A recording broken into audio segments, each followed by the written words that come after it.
Hi, I'm Mark Coopersmith, and I'm here with my colleague and co-author, John Danner. Happy New Year, John. How are you? Happy New Year, Mark. I'm good.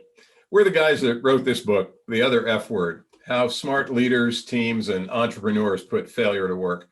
And this is our second installment of a conversation that a lot of our readers asked us to continue, which is talking about failure, a topic that very few people want to talk about. Yeah, we got to podcast number 2, which is great. And we're going to go from here.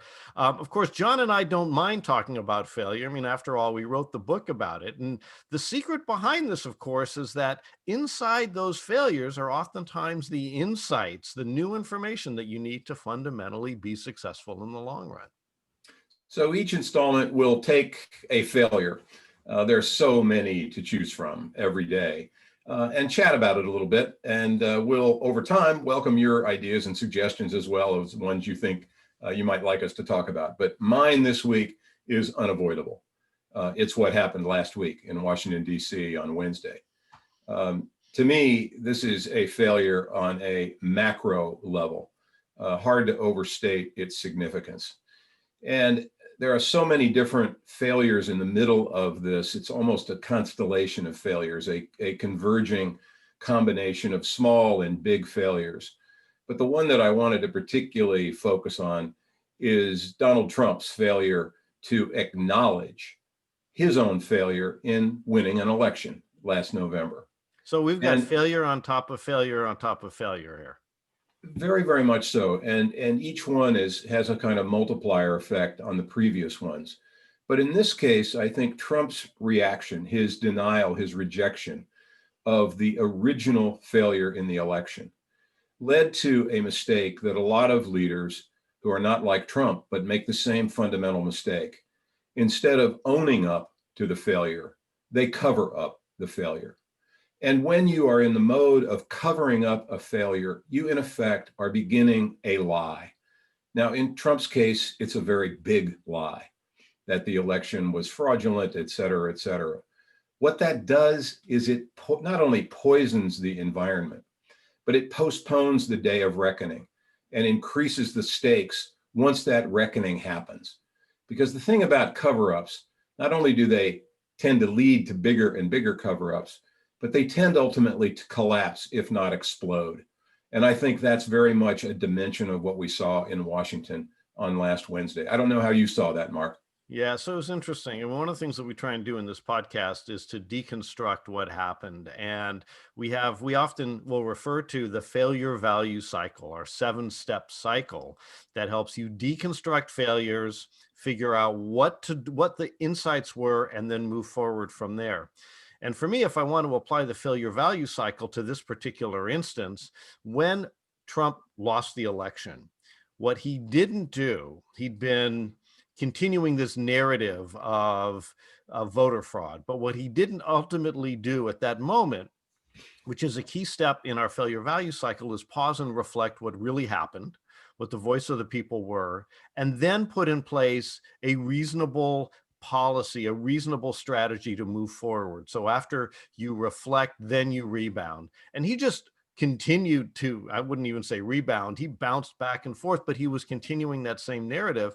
He never processed that failure in a way that worked. I'm not sure that he was actually even capable of processing that after he had really spun this false narrative. But if we think from a leadership standpoint, it's to process it, to take in the insights, and then to build that strategy forward. Clearly, that didn't happen. You know, there's one other dimension of this that I think is somewhat ironic, but also potentially important. And that is in the very first stage of that value cycle, it's respect. The respect of failure when failure does happen, the respect for the likelihood of failure. And in this case, it may be that failure is inextricably bound up with the American tradition of the peaceful transfer of power, because the broader agenda here requires that one party or maybe two fail in order for power to be transferred to somebody new. And the fact that Trump was unable to respect the importance of graceful failure exacerbated the stakes, not only last week, but going into the future as well. So, John, if we wanted to have a takeaway from this, kind of our insight as to what we might do better or different, kind of advice to the country, to the leadership, what would that be? For me, it's first of all being willing as a leader to acknowledge your own fallibility. Yes, we'd like to believe that our leaders are infallible, perhaps they won't make mistakes, but leadership is fundamentally grounded on trust. And trust is in many ways grounded, anchored in a willingness to acknowledge one's own limitations, one's own humanity. And that trust and credibility can be a tremendous resource, one that I hope that President-elect Biden is able to tap into as he takes the country in a new direction. Yeah. Well, I think there's another failure that's embedded in all of this, and that's a failure for us as a society to actually have a common vision, a failure to communicate.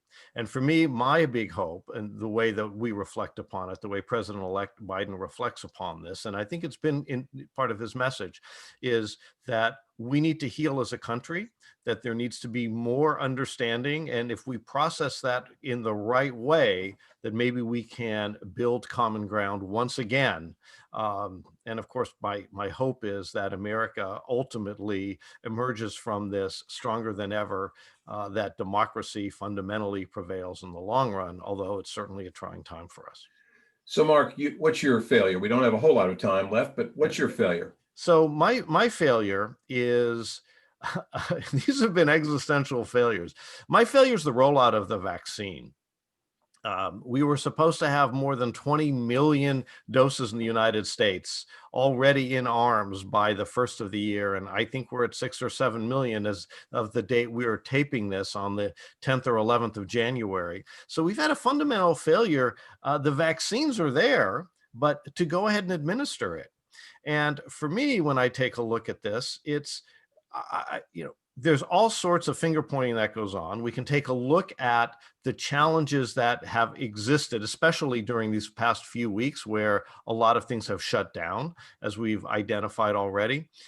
But for me, I take a look at this and say, there actually are some metaphors for how we could do this so much better. But before I provide some suggestions around that, John, what's your take on the vaccine rollout? Well, to put it really simply, the word is vaccination, not vax-a-state, vax-a-city. The problem is that we don't have a unified national approach to this incredibly important national agenda. And it reflects the previous failure of the administration to address this urgent pandemic with a national integrated and uniform response. And what we're seeing now, I think, in the early stages of the vaccination rollout is the fact that we're doing it vax-a-city, vax-a-state, vax-a-hospital, and that's just not going to work effectively. So it's not working. So for me, I take a look at this, and one of the things that we suggest in our book is to scan the horizon. Are there better solutions out there? It's clearly not working. There's finger pointing. Everybody says they don't have the resources they need. And I say, wait a minute. Every year, we vaccinate everybody in America who wants a flu vaccine through your local supermarket or drugstore or local doctor's office. And if we were to think about this vaccination program in that same vein and leverage this existing nationwide network of healthcare professionals, I don't see why we wouldn't be able to administer millions and millions of these doses every day in the way that we administer that type of quantity using for our flu every year. So there's got to be some insights around there as we think about reflecting and then rebounding from what's clearly been a flawed rollout.